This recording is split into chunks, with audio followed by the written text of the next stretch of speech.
Saudara penonton, saat ini saya berada di rumah Bapak Insinyur Umar Nawawi, salah satu anggota Lembaga Lanjut Usia Indonesia Sumatera Selatan yang kebetulan juga melaksanakan isoman, isolasi mandiri. Alhamdulillah sembuh. Nah, bagaimana daripada kiat-kiat dari Bapak Umar Nawawi selaku anggota Lembaga Lanjut Usia Indonesia, kita akan berbincang-bincang. Selamat pagi Pak Umar Nawawi. Selamat pagi. Waalaikumsalam. Berapa umur Pak Umar sekarang? Aku 70. 70, berarti tua aku dikit berarti. Aku ini 73. Iya, tapi tidak apa-apa ya. Ujung sekali itu berkuyung deh. Ayolah. Kemudian Pak Umar Nawawi lah berapa lama pensiun ini? Artinya tuh jabatan terakhir kalau dulu PNS kalau tidak salah ya. Nah, di mana? Lah berapa tahun pensiun? Aku pensiun di 1 Juli 2011. 2011. Jadi umurku sekarang itu 70 tahun. Nah, ini di kemarin 1 Juli itu umur aku pensiun 60 tahun. Karena aku di eselon 2. Nah, sekarang umur aku menjadi 70 tahun. 1 Juli kemarin. Nah, ini kisah kalau aku ini orangnya orang kehutanan, Pak. Jadi sekolah ini dari SD di Lembatan, SMP di Sekayu, SMA aku ini di Jogja. Ujowo kalau nak masuk UGM itu SMA-nya harus dari Jogja. Karena tidak terlawan dengan kawan-kawan kita, dulur-dulur kita yang SMA-nya itu di Jawa. Nah, jadi kalau kita ada niat ingin menjadi mahasiswa UGM, ya kita terpaksa kalau bisa mulai itu dari SMA. Aku SMA-nya SMA Muhammadiyah 1 atau MUHI Yogyakarta. Kemudian Pak Umar Nawawi ini ya beberapa hari yang lalu atau sebulan yang lalu lah itu terpapar COVID-19 dan melakukan isoman sehingga sembuh. Nah, mungkin dapat diceritakan kiat-kiat apa sehingga Bapak berhasil sembuh ini? Begitu ya. Jadi saya ini ada istri saya Maria Umar. Jadi kami ini di rumah ini bertiga sekarang ini. Jadi anak saya yang pertama itu memang sudah berkeluarga, memang kerja di Surabaya, tapi kebetulan pulang. Nah, jadi kami bertiga ini agak sakit-sakit gitu. Nah, Joko kalau sakit begini coba kita rumah sakit dekat sini kita periksa ke Bunda. Periksa ke Bunda pakai apa? Antigen. Pakai antigen ternyata kami dinyatakan kebertiganya ini adalah positif. Nah, jadi begitu maka konsultasilah bagaimana ini. Maka anak aku yang di Jakarta itu namanya Patona itu papa terus pastikan dulu. Cara itu papa tuh diperiksa lagi rumah sakit pakai swab. Nah, jadi periksalah kami bertiga di swab di sana hari Minggu di rumah sakit Hermina. Jadi di rumah sakit Hermina periksa semua dari pagi jam 8 sampai selesai itu jam 4 sore. Dinyatakan bahwa kami ini positif betul bertiga ini COVID. Hanya katanya sekarang untuk ibu dengan anak saya karena tidak ada bawaan penyakit yang lain-lain karena aku ini sudah pasang 4 ring, Pak. Jantung aku ini kencing manis. Jadi banyak, maka aku harus dirawat di rumah sakit. Istriku dengan anakku dirawat di rumah masing-masing isolasi mandiri. Jadi gawe dewe-dewe, Pak. Nah, kemudian Pak Umar yang perlu kami tanyakan ini, selama isolasi itu Bapak itu apa artinya yang kira-kira yang harus ditekankan kepada lansia ini supaya sembuh? Apakah ada obat pada waktu isoman itu? Iya, jadi begitu kita nyatakan saya dimasukkanlah, dibawa dengan tertutup badan saya pakai karta dorong itu ke lantai 5 rumah sakit Hermina itu. Di rumah sakit Hermina itu di situ lantai 5 itu khusus orang yang kena COVID. Yang lebih kurang dari lantai itu ada kira-kira mungkin 70 atau 70 lebih itu orang yang COVID itu tempatnya. Dan kita di sana tinggalnya itu sendiri, satu kamar satu. Di sana Tapi setiap kamar itu ada kamera, ada apa tuh? CCTV. ya. Dan kita dimonitor. Oh, Di situ bagus. Aku kira tidak tahu ke rumah sakit lain, tapi di Hermina itu. Jadi apa saja kelakuan kita di tempat itu dimonitor. Di sana langsung kita dipasang apa tuh darah itu, apa namanya itu mah? Infus darah. Sudah itu dokter saya ada 3, dokter jantung, dokter dalam itu Pak apa namanya itu? Dokter dalam penyakit dalam dan dokter paru-paru Nopi Arman. Nopi Arman itu dokter penyakit dalam. Jantungnya itu Pak Bari apa namanya itu.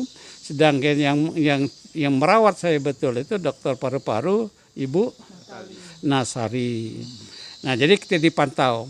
Tapi selama saya di sana, dokter tidak pernah mengunjungi saya. Tapi saya dipakainya video call. Jadi saya ngomong di situ, aku bisa melihat dokter, tapi dokter itu di mana tidak tahu. Ya, ditanyakan keluhan apa. Jadi di situ saya sendiri. Nah, kita perasaan Pak ini ya, terus terang saja, karena di situ tuh kasarnya itu yang keluar tuh sudah balik katanya. Jadi antara yang masuk berobat dengan yang balik itu, yang meninggal ya kasar itu begitulah, yang wafat itu hampir silih berganti. Jadi tinggal kita perasaan di sana tuh, ya Allah ya Tuhanku kapan giliran aku begitu. Jadi perasaan itu terus menekan kita. Dan kita terus dalam keadaan sendiri, kita ya Allah aku sendiri gimana. Jadi kita di sana, saya alhamdulillah 14 hari saya di sana. Sifatnya itu perawat itu hanya memberikan kita pagi bubur makan gitu, sudah. Jatuh kalau ada keperluan lain. Jadi mendiri itu. Tapi aku karena ada sakit bawaan, jadi aku kelihatan pagi-pagi subuh itu aku dimasukkan obat. 3 besar obat itu dimasukkan kepada infus itu tadi. Nah, ini ada suatu kita ya. Aku kira, aku ini pribadi ya, yang sakit yang lain itu bukan tidak sakit ya. Tetapi sakit COVID-nya sakitnya. Sakitnya itu kita itu terus terangan aja perasaan mental kita. Apalagi di ruang atas itu juga tadi yang masuk itu orang berobat, yang keluar itu pasti. Nah, jadi kita tuh ditekan betul di sana. Nah, jadi ditekan betul di sana. Yang pinta ini terus terangan saja saya pribadi bahwa tidak ada, kalau memang mau beribadah, umumnya sholat gitu bagus. Tapi yang paling penting itu kita itu istighfar. Ya. Menyerahkan diri sepenuhnya kepada Allah, la haula wala quwata illa billah. Jadi jangan terlepas sedikit pun istighfar. Nah, karena mengenai wirid yang lain macam-macam silakan. Tapi kebetulan aku memakai paling senang itu sampai sekarang tuh aku istighfar. Apapun akan dilakukan istighfar. Kedua, jangan memutuskan hubungan antara keluarga kita. HP aku terus. Ada bank HP itu, jadi kita ada komunikasi. Apa perasaan aku dengan kutarakan dengan keluarga. Termasuk kawan-kawan juga, lansia juga ada. Yang kita ngobrol tetap, memberi gambar. Jadi Pak Umar bersabarlah, Pak Umar memberikan semangat kita. Jangan menyembunyikan diri. Karena kita tersendiri. Jangan, jadi kalau saya mengajak atau pengalaman saya, berikanlah dia HP. Orang itu sebetulnya dari fisik sehat tuh. Hanya stres, jangan stres betul itu karena kesendirian kita itu. Nah, itu istighfar. Dan kedua, kalau bisa kita komunikasi keluar itu tetap kita laksanakan. Mengenai melakukan salat apa-apa itu ya silakan saja. Kalau aku tayamum salat itu aku tidak memikirkan ini ada kencing atau tidak, sudah aku melakukan saja. Tapi kalau istighfar itu dari pokok, dari sebelum tidur, boleh tidur istighfar. Itu pengalaman aku yang mungkin nanti mungkin begitu. Tapi ini Pak Son kita ini, umur kita ini 70. Nah, aku kan berhubungan dengan kamu. Berhubungan dengan kamu, rasanya aku sedang di mana ya, bahwa aku sakit, jauhan kamu. Dari rumah. Oh iya, di rumah kan, komunikasikan dengan kamu. Tapi sudah itu hubungan kita kata putus. Kapo kira-kira? Apa kamu nak kena COVID juga? Aku pikir. Tapi aku perasaan itu, karena hubungan terputus itu. Mungkin mana lah kira-kira Pak Son itu. Apa memang kamu tuh pernah juga apa dirawat macam mana dari penyakit ini? Iya ya Pak Umar, sebenarnya begitu saya berkontak dengan Bapak tempoh hari ya, Iya. saya juga kena COVID-19. Begitu saya cek swab antigen dan PCR, ternyata saya positif. Langsung saya isolasi. Nah, selama isolasi ini di 16 hari, alhamdulillah sembuh saya. Karena saya apa? Karena pada waktu itu, pada hari kelima itu, waduh, ini tidak mau makan saya. Tapi saya mau paksakan menurut anjuran anak saya, katanya harus makan. Saya makan 3 suap itu 2 jam. Alhamdulillah berakhir, ya bukan makan obat-obatan. Kemudian saya berjemur dan disiplin. Nah sekarang ini ini obatnya saya nih. Untuk anti desinfektan ini saya pasang cuka yang 5% itu. Ya. Jadi cuka, saya hisap. Cuka putih, ya cuka makan. Tapi yang jangan yang 2%, yang 25%. Nah saya tumpahkan tangan, kemudian dicium. Seperti minyak kayu putih lah. Iya betul. Sebab simple, kalau mencium dengan air rebusan itu, iya memang, tapi saya harus masak. Kalau ini praktis. Iya langsung ya. Ya kemudian saya selama COVID ini tadi saya minum rebusan teh air sungkai itu, rebusan. Daun sungkai. Ya? 3 kali sehari Pak Arsi. Alhamdulillah sembuh. Sungkai daun ya. Rebusan daun sungkai itu. Ayah. Diminum saya. Kami minum berdua. Kemudian saya juga untuk sekarang sudah 18 hari saya periksa antigen saya negatif. PCR negatif, alhamdulillah. Itu maka saya berani berkunjung kemari karena dalam keadaan negatif. Namun kita tetap harus pakai masker ini. Nah sekarang untuk preventif saya gunakan ini apa namanya tuh garam, ya garam NaCl itu 1 gelas diaduk dengan 1 sendok, ya 1 sendok, kemudian dimasukkan ke dalam botol kecap, disemprotkan ke sini ke hidung nih, tutup lubang kiri, masuk ke lubang kanan. Kemudian dibuka, dialirkan, dan sebaliknya terus begitulah 3 kali sehari. NaCl itu kan garam murni, garam dapur tanpa yodium, itu Mas Nika. Itu saja sekedar, tapi nggak apa-apa. Alhamdulillah kita sembuh Pak. Kemudian ini saya mau tanya dengan Ibu Maryam, ya. Ibu Maryam ini juga berapa hari tempoh hari di isolasi? Macam mana Pak? Selamat pengalaman saya. Tolong ceritakan. Pertama-tama itu badan saya tuh meriang. Sudah meriang itu makan obat sembuh. Makan obat sembuh, udah sembuh itu ngulang lagi meriangnya. Isolasinya di mana Bu? Di rumah. Di rumah ya, terpisah dengan Bapak ya. Karena Tapi Bapak pada waktu itu serempak. Iya, sama-sama. Jadi udah itu berapa hari itu penciuman hilang, dia tuh rasa itu juga hilang ya, makan apa itu nggak ada rasanya. Akhirnya tadi ya berangsur-angsur sembuh, sudah 3 hari 5 hari itu sembuh. Dia itu ya makan vitamin juga, beli vitamin antivirus semualah dibeliin sama anak saya. Akhirnya alhamdulillah 12 hari saya PCR sembuh jadi negatif. Alhamdulillah syukur. Kemudian kami nanyakan juga Pak, setelah sembuh ini Bapak bermukim di Jalan Trikora ya. Apa kegiatan yang dilakukan setelah sembuh dari COVID-19 ini? Kegiatan di rumah yang berlokasi di Jalan Trikora ya. Saya lihat ada kebun durian, ada kolam, waduh ini alhamdulillah bagus sekali, banyak sekali, artinya luas sekali kebun Pak Umar ini. Nah kegiatan yang dilakukan apa saja itu Pak Umar? Terima kasih Pak Son. Jadi sebelum itu saya ingin melanjutkan bahwa saya dirawat di rumah sakit Hermina itu selama 22 hari. Saya 14 hari saya itu saya habiskan di isolasi, di ruang isolasi betul itu. Sudah itu saya dinyatakan oleh PCR bahwa saya bebas negatif. Maka saya dipindahkan kepada lantai 2, yaitu lantai ICU biasa. Jadi di situ dirawat selama 2 malam. Dan agak mulai tenang lah. Jadi kalau ngelihat suster itu bisa ngelihat lanang betino. Tapi kalau waktu di lantai 5 tidak tahu yang datang gitu lanang betino, karena tertutup kalau gitu. Jadi APD itu ya. APD pengayaan itu agak serem.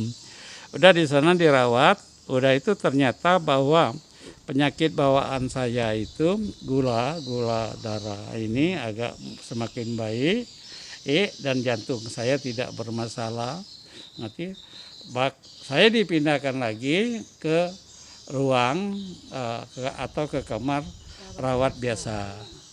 Nah, rawat biasa jadi sebelah aku itu ada orang sakit apa, tapi bukan penyakit apa saja di lantai 3 itu sama saja dengan kita. Di sana dirawat 3 malam, 4 hari itu dirawat di sana. Saya diperiksa oleh Dr. Nopian dan Dr. Ibu apa? Natalin itu dinyatakan Pak Umar kami dalam pengertian untuk membebaskan Pak Umar dan Pak Umar bisa dapat pulang ke rumah. Tapi kami menginginkan karena Pak Umar itu bukan sembuh betul, tapi Pak Umar itu tidak COVID lagi. Pak Umar itu sudah sembuh sakitnya. Tetapi Pak Umar itu sekali-sekali awas, aku minta Pak Umar menyiapkan yaitu tabung oksigen. Nah kebetulan kami memang ada tabung oksigen, tidak ada masalah, dicek. Nah itu di sini. Jadi sekarang hampir saya 2 minggu ya dirawat di rumah ini. Nah saya diajari, jadi pernapasan itu bangun tidur harus pernapasan dengan menunduk tegak 10 kali, sudah itu tangan 1 senam pernapasan, 2 ini juga 10 kali, sudah itu pakai tangan ini 3 kali 10 kali juga. Itu sesudah bangun, sudah kita berhajat apa-apa, kita melakukan senam itu. Maka saya keluar dan berjalanlah di depan rumah saya, olahraga kecilan apa. Tapi berjalan, kebetulan Pak, aku ini ada uang kutanan, jadi biar ada tanah dikit belakang ini ku buat. Tapi inilah dikatakan itu pertanian terpadu. Kenapa disebut pertanian terpadu? Karena di sini kita ini buat bagaimana keperluan hidup kita ini ada di sini. Dan pertanian terpadu itu yang pertama antara hewan dan tumbuh-tumbuhan, antara pertanian tanaman biasa dan pertanian yang kuat.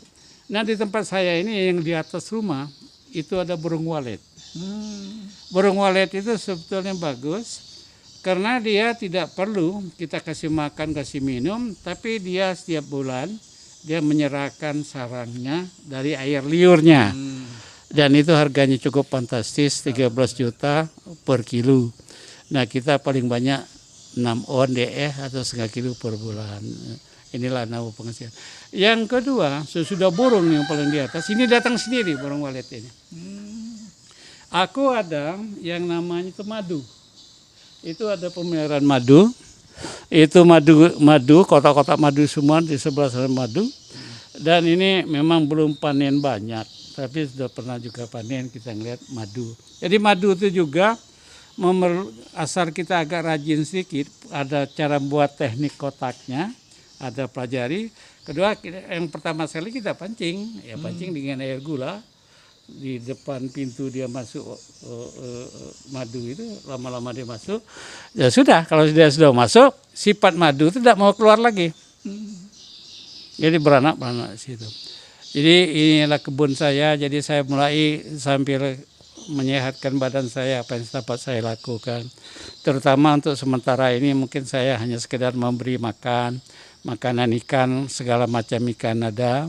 Sudah itu juga ada bebek, ada ayam, yang ada di sini itu kesenangan saya. Mengenai ikan ini aku beli bibitnya, patin, gurami, dan nila itu. Tapi setiap tahun kolam ini aku kuras, aku masuk ke jaring-jaring ini. Sudah itu ikannya aku bagikan lah siapa yang mau, terutama jamaah masjid atau kawan-kawan, atau dia di sini, Pak Umar kami nak numpang makan ikan, udah itu ada tempatnya untuk membakar ikan, sekali bakar bisa 3 ikan. Jadi